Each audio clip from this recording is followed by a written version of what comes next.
खुलुमबाय बिटिआरनि रायजो राजानिसिम आथिखालाव जा रोखोमनि हाग्रामा महिलारि बिथाङा समस्ति फुड रेली थाबायनायजों लोगोसे शान्तिनि बानी होननानै बुंदों बिदि प्रग्राम लागासिनो दङ आरो बियो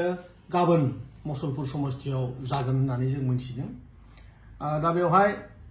मसलपुर समस्तिनि एमसिएलए हिसाबै आं बिथांखौ बरायबाय तथ्यथिय आं बिथांखौ मसलपुराव फैनो हागोन होननानै आं साहस खालामगोन होननानै सानाखैमोन खारन बहुत समय बिथाङा मसलपुर समस्तिनि खोथाखौ आं बहुत बार खोन्थादोंमोन किन्तु फैगोन जिहेतु आं बिथांनो मोनसे खोथाखौ बिथांनि दोलोनि जि हाबाफारि बिथांनो खोन्थानो सानदों बेनो जाहैबाय बोरिमुख होननाय मोनसे जायगायाव बिथांनि मेल जागोन आरो बै जायगाया रावबो नुयि जायगायाव बिथांनि मिटिं जागोन आरो बिथांनि जि पेन्डेलनि लेन्थ बेयो जाहैबाय 20 फुट बाय 40 फुटनि लेन्थ आरो जाय सुबुंफ्रा फैगोन बेवहाय बे सुबुंफ्रा गासैबो बाहेरा समस्तिनिफ्राय बिथांमोना बेवहाय लाबोगोन खारन मसलपुराव सोरबा बिपिएफ जानानै आं बिपिएफ होननानै लानो हानाय बिथांमोना बेवहाय गोहो गैया हेलमेट आरो खुगायाव मास्क लानानैसो बिथांमोना फैनांगोन आरो बहुत समय नुदों बिथाङा जोंनि मानगोनां प्रमद बर'नि खोथाखौ सिन्डिकेटनि फैसा कालेक्सन खालामो होननानै बहुत बार बुंगासिनो दङ बेवहाय आं बिथांखौ बुङो जे नोंथाङा 17 बोसोरसिम नोंथाङा गासैबो जोंनि बे बिटिआरआव फैनाय स्किमनि फैसा जाख्ल'नायजों लोगोसे नों गोबां रोखोमनि दुर्नीति बेफोरबायदि सिन्डिकेट बायदिसिना क्राइम बायदिसिना हाबाफारि गासैबो अशान्तिनि परिबेशनि मालिकआ नोंथाङानो बे खोथाखौ बिटिआरनि रायजो राजाया बा सोबखौबो मिथिगौ जोंनि हालामाव सोर अशान्ति लुगैग्रा बे खोथाखौ गासिबो मिथिगौ खारन नोंथाङानो सासे अशान्ति मानसि नोंथाङा खालि अशान्तिल' खोथा साननो हायो बिटिआरआव दिनै शान्ति फैदों दिनै बिटिआरआव जेनिबो माने दावराव दावसि गैया थेवबाबो नोंथाङा अशान्ति खालामनायनि नामाव मेलाबा आबसुआ इउपिपिएलखौ सालायदों होननानै बेफोरबायदि गावनि गेजेराव मोनसे गाज्रि परिबेश बानायनायनि सिन्ता सरसाया नोंथांनि बे सा लोंग्रा दै लोंखुबग्रा मेलेम बे मेलेमनिफ्राय नोंथाङा नोंथांनि बायदि गाज्रि मेलेमनिफ्रायसो बेफोरबायदि खोथाया ओंखारो आरो आं नुदों नोंथांनि जि सेहेरा नोंथाङा बाराद्राय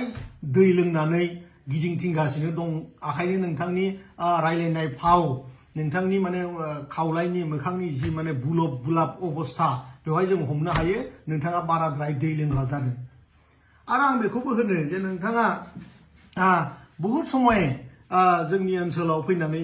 बुंगासिनो जे जेबो डेभेलपमेन्ट जायाखै जों होनदों नोंथाङा 17 बोसोराव जेसे बुरजा खामानि मावदों बिनि जों डाबल खामानि मावदों आं नोंथांखौ चेलेन्ज होदों आङो बिपिएफनि सरकारनि समाव खुंथायनि 17 बोसोरनि समखौ आङो 2 बोसोर मसलपुर समस्तिनि आं एमसिएल हिसाबै चेलेन्ज होदों आंनो जुदि नोंथाङा मसलपुर समस्तिनि बबेबा गामियाव थिं न'जों लुफुंजानाय पाक्का न'जों लुफुंजानाय जुदि समायना फ्लर होनाय न' लुनानै देखायनो हायोबा बे बिपिएफनि लुनाय गंसेल' आं गाबोननो आंनि इएम पस्ट आरो आं इउपिपिएल दोलोनिफ्राय रिजाइन होगोन नोंथांखौ आं चेलेन्ज होदों बेखायनो नोंथाङा मसलपुर समस्तिनियाव नोंथाङा जे सन्मान मोननांगौ बे खोथाखौ जिउआवबो साननो नाङा बेखायनो नोंथांखौ मसलपुराव दिनै जोङो 0 होननानै बुंदों आरो बेखायनो गाबोन बे 0नि जि दावदै बे दावदैखौ नोंथाङा मोनजानो थांगासिनो दं आं दिनैबो दाबो नोंथांखौ बुंदों नों सासे ओरैबायदि सासे जकार सासे नों कमेडियान बिराद लासिं दुर्भाग्यजनक होननानै बुङो एसामिसाव खारन नोंथांनि जि बिहेभियर नोंथांनि जि माने रायजो जायखौ जों राजा होनना बुङो बेखौ नोंथाङा जिबायदि रिप्रेजेन्ट खालामो जों नुनानैनो लाजियो नोंथांनि लोगो जायफोर दङ नोंथाङा जि रोखोमनि बेबहार खालामो आं मोनसे मिटिङाव नोंथांखौ नुदों नोंथांनि जेनेरेल सेक्रेटारिखौ नोंथाङा जाम्बा होननानै जनो होयो परिचय होयो रायजोनि सिगाङाव जिबायदि मेलेम जि मोनदों नोंथाङा बेखौ दिनै बिटिआरनि बे सान्थि प्रिय गावजों गाव अनलायग्रा गावजों गाव बुजिलायनाय दिनैनि बे जि समाजा बेखौ मानिया बेखौ मोजां मोना बेखौ हाग्रामा नोंथाङा मोजाङै बुजिनानै ला बेखौ रावबो मोजां मोना दिनै असान्थि रावबो गैया दिनै सान्थियानो सान्थि सार'फाले नोंथाङा बार बार बुङो हेलिकप्टारखौ लानानै कमेडि खालामो नोंथाङा मा सानदों नोंथांनि मिटिङाव नोंथाङाव माबा मोनसे भेलु दं होननानै साननानै नोंथांखौ नायनो फैयो सानदों नामा नोंथांनि बे कमेडियान लेंगुवेज कमेडियान बिहेभियर सुकुरालि बायदि मोसानोल' बाखि नोंथाङा बिदिबो मोसानानै एसे देखाय आरो सासे सानै हयथ' सिदा सादा रायजोफ्रा नोंथांनि मोसानायखौ नायनो आरो थांबावनो हागौ बिदि दिन गैलिया समाज सिबि मोजां मानसि बायदि जा मोजां बाथ्रा रायलाय राजनितिखौ राजखान्थि बायदि मोजाङैनो जोंनि बे हारि बेयाव थानाय गासैबो जनगोष्ठीफोरखौ एखे लोगोयैनो अनलायनाय फोरों गासैबो जातिखौ समान मोनथाय हो आं नोंथांखौ बेखौ खावलायो हाग्रामायाव बेसेबां सम्पति दं बे खोथाखौ पुरा बिटिआरनि रायजो राजाया मिथिगौ हस्पिटालाव बेसेबां करोड़ थाखा नोंथांनि इनभेस्टमेन्ट बेखौ बयबो मिथिगौ नोंथांनि हटेल रेसर्ट नोंथांनि गुवाहाटीनि हा क'क्राझार टाउनाव बायग्लुंजोबनाय हा बिभिन्न थायाव नोंथांनि सम्पति बे खोथाखौ गासैबो मिथिगौ बिटिआरनि सीएम जायोबा बेबायदि सम्पति बानायनो हायो नामा नोंथांनाव सोंदों आं रायजोनाव सोंदों सोरबा सीएमआ बेसेबां थाखा दरमाहा मोनो एखे जोंजोंनो समान एमसिएलएजों समान 47,000 खै बोसोरनि साख्रि बिथांनि माजों बायदों सोरखौ थगायनो फैदों बबेनि हाजो बायदि सम्पति नोंथाङा मोननाय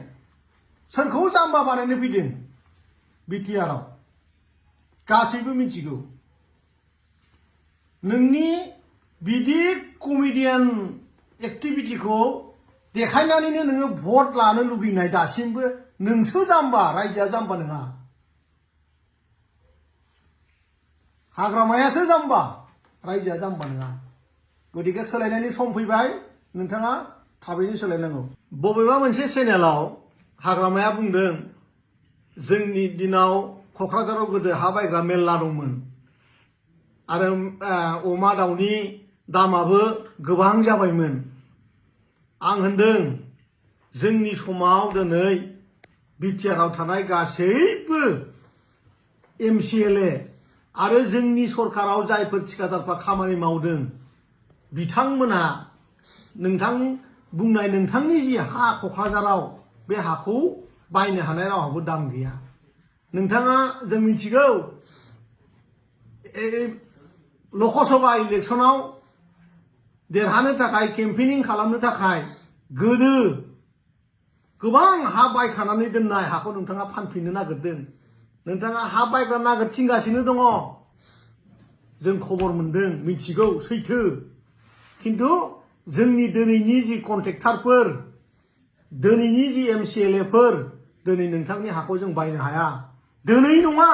जोंनि सरकार थाजामसेयाव जोङो जेरावबो क'क्राझार टाउनाव हा बायनो हानाय जोंनाव थैफैनाय नङा मानोना जोङो सरकारनि जि फैसा थाइसे थाइनै जि थाखा बे थाखाखौ जोङो जोंनि आबौमोननोनो हरफिनदों लाइभलिहुडखौ गोनांथि होननानै जोङो दिनै अमा दानग्राफोरनो फैसा हरदों ना फिग्राफोरनो फैसा हरदों सेंग्रा सिख्ला फरायसाफोरनो जोङो स्कलारशिप होदों गोजौ थाखोआव फरायनो थाखाय जोङो दिल्लीयाव लेखा फोरोंगासिनो टेक्निकेल लाइनाव जोङो फ्रि कर्स मानसिफोरखौ जोङो लेखा फोरोंगासिनो दङ जोंहानाव बहा फैसा थानो जों बहा हा बायनो हानो गोदो नोंथांनि समाव 10 थाखानि सुनै फुनफ्लानानै 5 लाख थाखा बहनना जायोमोन नोंथांनि वार्कारफोरा इन्जिनियार अफिसाव थांनानै बुङोमोन जोंनो सारा जानोसो हरखादों जों खामानि मावा गतिके जोंनि समाव खामानि मावनांगोन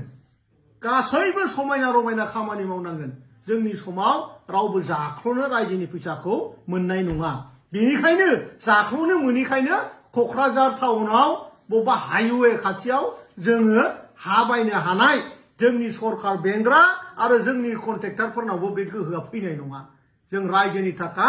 रायजोनोनो जों हरजोबगोन 2023-24 सोलोंथाइ बोसोरनि थाखाय गोदान मुं थिसननाय लानानै फैदों बड'लेण्ड एकाडेमि सिनियर सेकेन्डारि फरायसालिया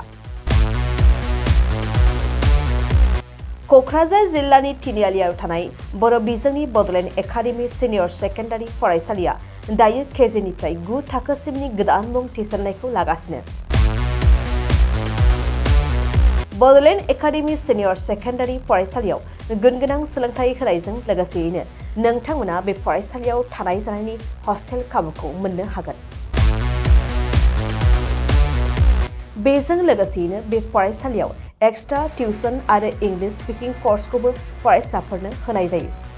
गोसो गोनां फरायसाफोरा मुं थिसननायखौ बाङाय बेसेनावनो मोननो हागोन बेनिखायनो बड'लेण्ड एकाडेमि सिनियर सेकेन्डारि फरायसालियाव फरायसा एबा नोंथांमोनहा मुं थिसननायनि बागै मिन्थिनोब्ला नैबे मबाइल नम्बर 9101488399 नङाब्ला थोंजों फरायसालियाव थांनानै खौरां लाहैनो हागोन